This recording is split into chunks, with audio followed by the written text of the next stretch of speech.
Hello, everybody. I hope you're doing well, and all the multitudes, or perhaps the 10 people who will watch this. I want to say a few words about the things that we're reading this week and your assignments. I was looking at the topical essays. I would suggest that one of the things that you should do is think about how is this expertise going to be understood by people who don't know you or your particular area. So, you are going to be applying for jobs eventually, and you're going to be writing that cover letter. What is a way in which you could describe your own particular expertise that's going to be recognized to people out there? And how does that relate to the kinds of jobs that exist? So, I suggest all of you do look at the jobs for people who are doing Chicana and Chicano studies. Think about what is it that you want to do. Most of you describe your work as that you have an interest in teaching as an academic institution. What are the kinds of positions that you would apply for, and what are they looking for? And also anticipate what's probably also going to be the way the field goes. One of the things that I've done when I was younger is I looked in the Chronicle of Higher Ed. Usually, most of the ads were there. Now, later on, probably 10 years ago, 15 years ago, most of the ads would have been in HNet. I do suggest that you all subscribe to HNet. That is HNet, written this way. Now, I'm not searching for jobs as much as I once was, and it's been a long time since I've been actively doing that. But talk to your advisors and talk to people about where is it that the kind of jobs that you're looking for are being advertised for. One of the things I've done within the last year since the death of Twitter, and I enjoyed Twitter quite a bit, but Twitter is not what it used to be, and academic Twitter is definitely not what it used to be. In fact, it's not Twitter anymore. I've gone on to LinkedIn. There's a lot of discussions happening on LinkedIn. I suggest you create a LinkedIn profile. A lot of people post and follow people or engage people who and the kinds of disciplines that you're the disciplinary organizations engage the disciplinary organizations, engage with the faculty that you know, and see what kinds of things they're talking about and also what kind of positions they're describing. One of the people here posted this week and mentioned Angela Valenzuela, who is a education scholar at the University of Texas at Austin, who is very involved with Chicano studies and particularly the battles around Chicano studies in higher ed in Texas. Not just higher ed, but also K through 12.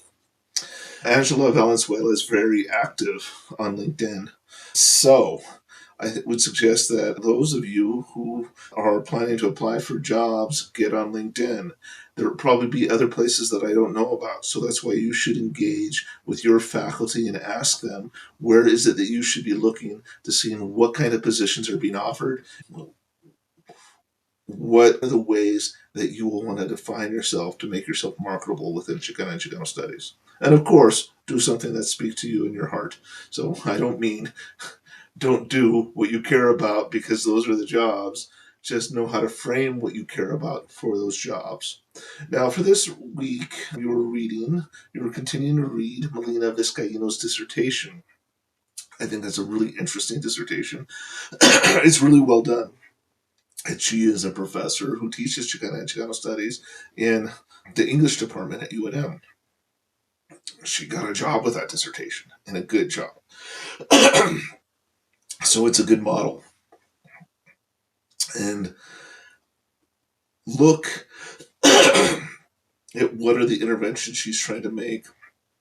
What are the kind of questions that she's asking? What is her theoretical orientation? In particular, I think something that she does here is her intervention, in which she is using through critical regionalism. Also, think about how she reads the texts.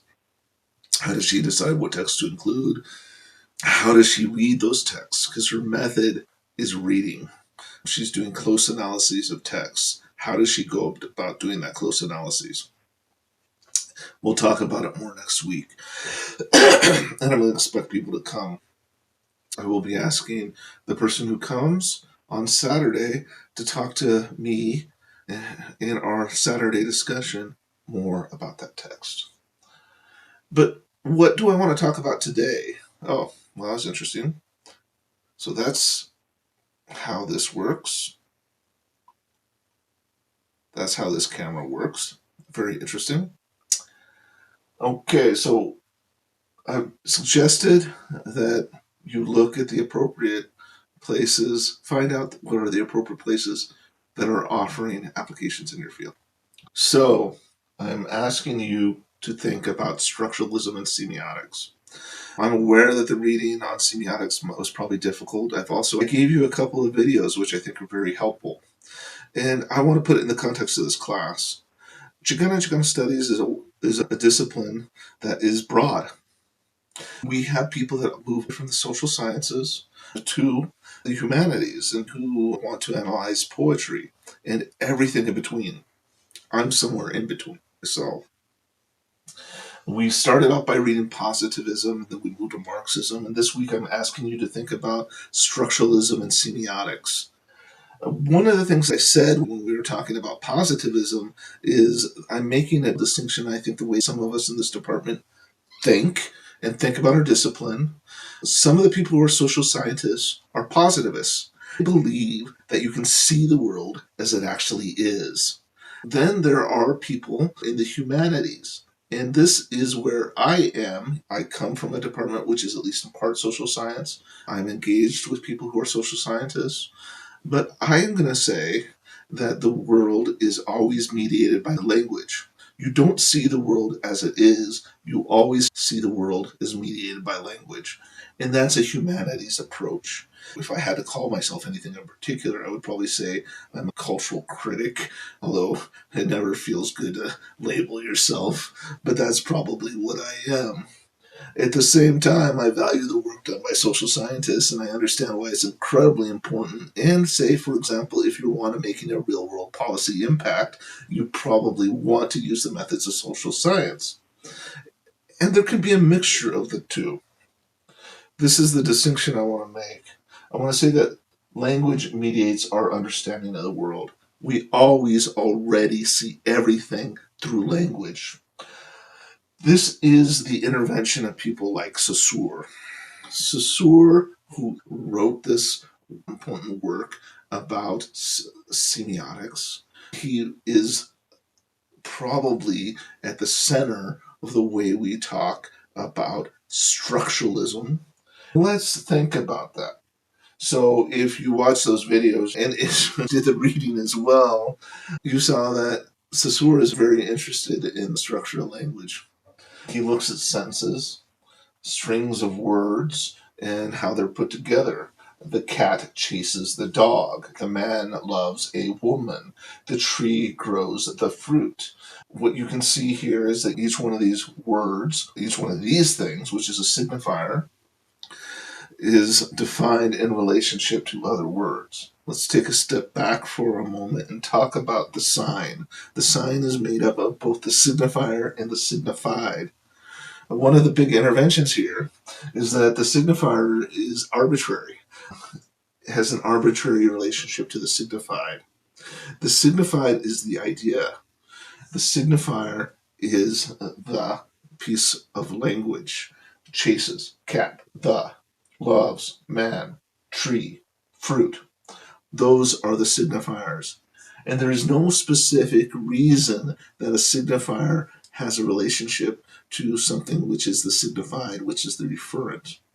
Now, with the language of signifier, and this is part of the reason I'm bringing up structuralism in the first place, is the signifier.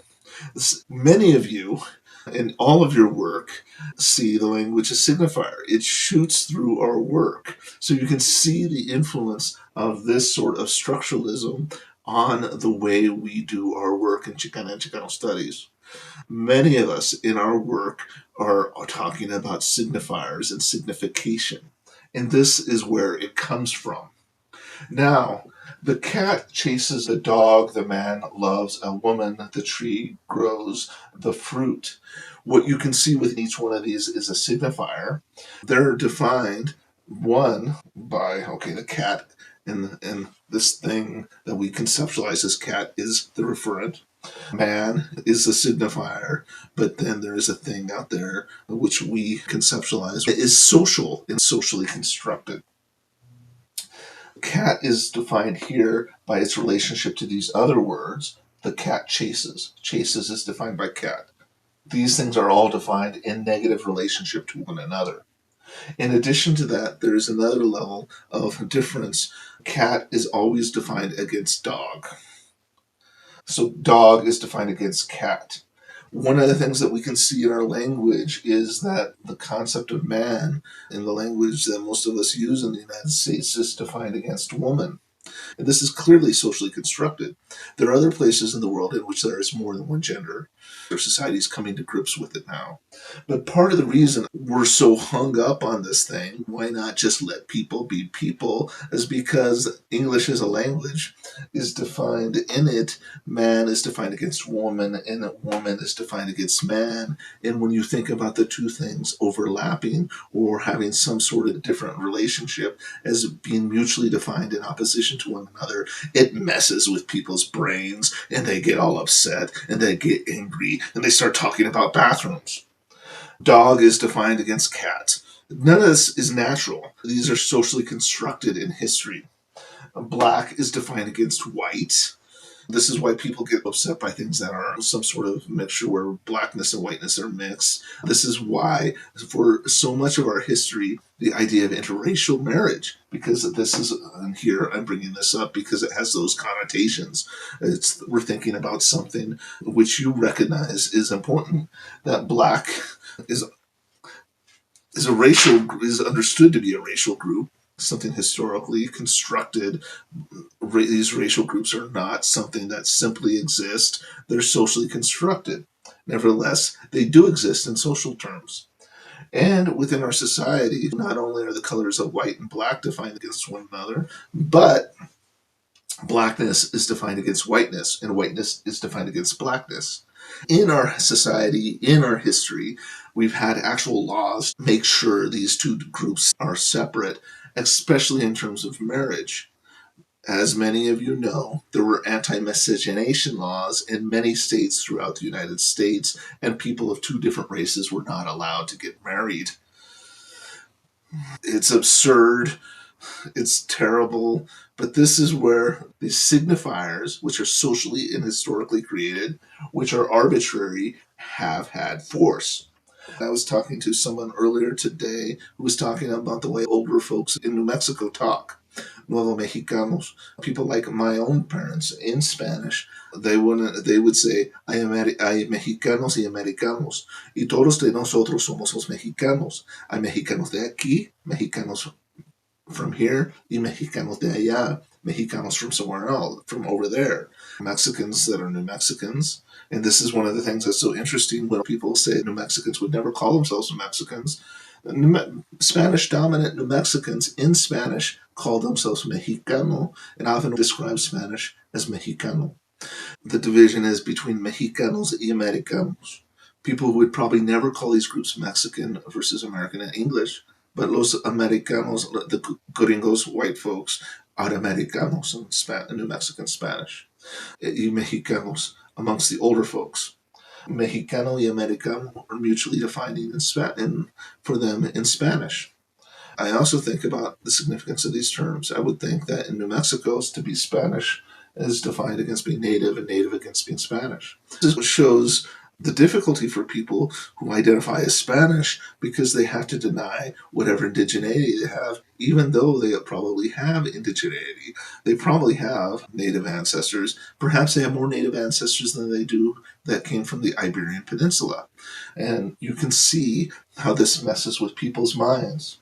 And of course, one of the things that's fascinating is that many of the people who refer to themselves as Spanish in English, in Spanish, call themselves Americano. And we know that these groups are often mixed, but it messes with people's minds when they're mutually defining as in opposition or difference. Hispanic and Anglo, I think, are also two terms which are defined in opposition to one another. There is this one level, cat is defined against the words related to it, but it's also defined against dog. If you are thinking about language in these terms, you're thinking about the structure of the language. This is the structure, how things are defined with relationship to one another. Then that they are defined through difference. This is the structure of language. And why am I spending all this time talking about this? If you are into post structuralism, or if much of your work is post structural, it emerges out of this.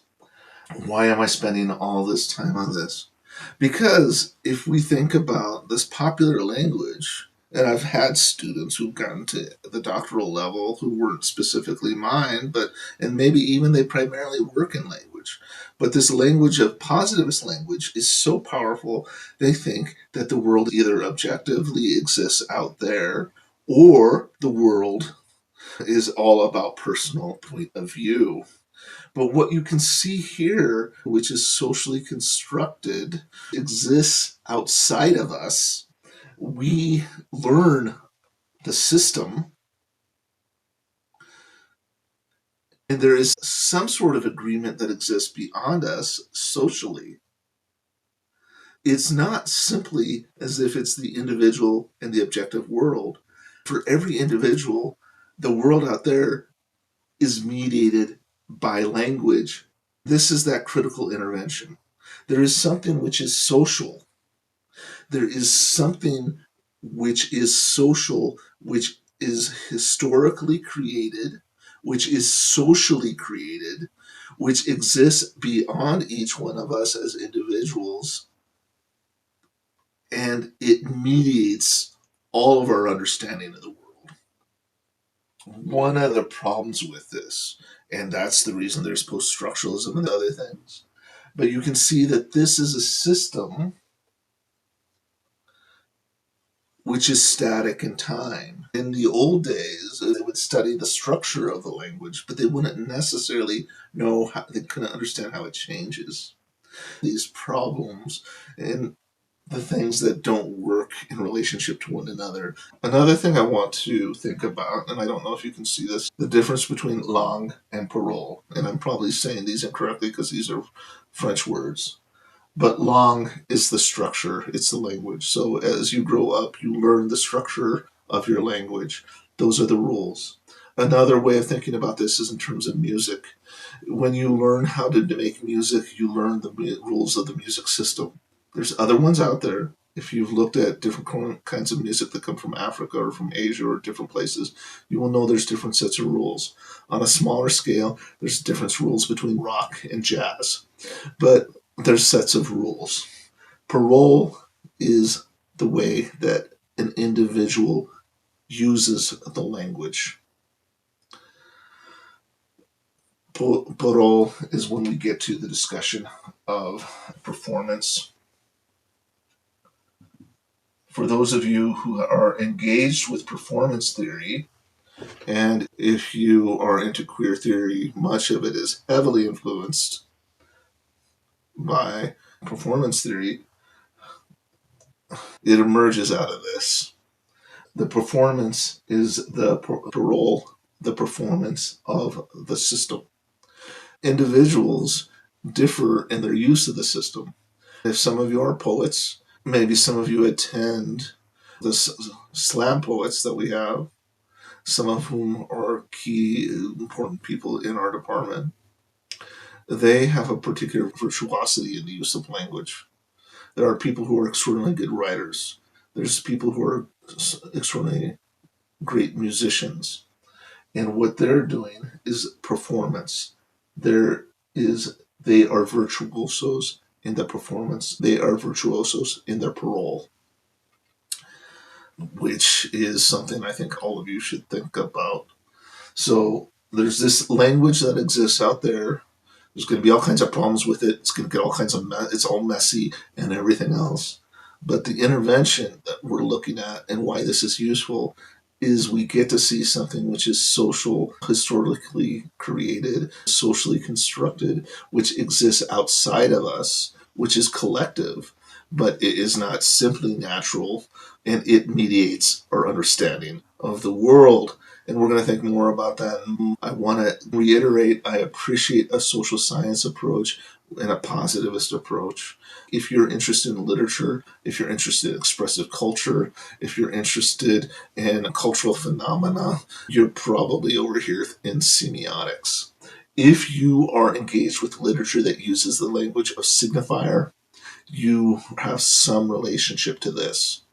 We're not going to end with this, and as you know, there's some problems with it. I also want to say there are radically other ways of understanding the world. You could approach the world through the context of Mayan philosophy. You could do it through Nahua philosophy, for example. You could do it through Navajo philosophy, for example, which wouldn't necessarily be dependent on this. But for us as academics, this is profoundly influential, and you should be conversant with it. And if you're not, you may not see it when you are using it, because maybe there's a problem with this. Maybe there's a major problem with this.